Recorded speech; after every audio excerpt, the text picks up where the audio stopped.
కాంగ్రెస్ దగాకోర్ పాలనలో అరెస్టుల పర్వం కొనసాగుతోంది.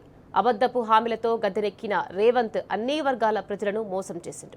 ఇక హైదరాబాద్లో సేవాలాల్ విగ్రహం ఏర్పాటు చేయాలని డిమాండ్ చేస్తూ లంబాడీ హక్కుల పోరాట సమితి కదం తొక్కింది. అసెంబ్లీ ముట్టడికి పిలుపు నేపథ్యంలో గన్ పార్క్ చౌరస్తా వద్ద లంబాడీలను పోలీసులు అడ్డుకున్నారు. లంబాడీ హక్కుల పోరాట సమితి సభ్యులను అక్రమ్ అరెస్ట్ చేశారు. బడ్జెట్లో ప్రభుత్వం గిరిజనులకు అన్యాయం చేసిందని మండిపడ్డారు. ఎన్నికల ముందు గిరిజనులకు ఇచ్చిన హామీలను అమలు చేయలేదు.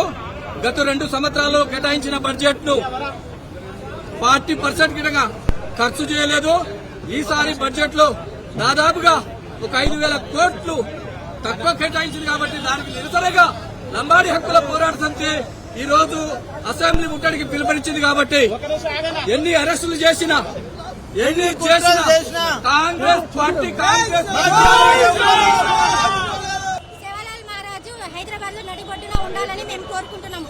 లంబాడీల ఐక్యత వర్ధిల్లాలి. ఎక్కడో మారుమూలంగా ఉంటది, మారుమూలంగా పెడతామంటే ఒప్పుకోము. సేవాలాల్ మహారాజు మా జాతి మహారాజు ఇక్కడ ఉండాలి విగ్రహం అని మేము కోరుకుంటున్నాము. రేవంత్ రెడ్డి ఏమంటలేడు, అందుకే మేము ఈ ధర్మ చేయడం జరుగుతుంది. లంబాడీలకి ఏముంది, లగచర్ల అయిపోయింది, ఇప్పుడు కడతాల దగ్గర అయిపోయింది. మా భూములే లాక్కుంటున్నారు. పేదల భూముల దగ్గరికి వస్తున్నారు కానీ ఉన్నోళ్ళ భూముల దగ్గరికి ఎవరు రావడం లేదు.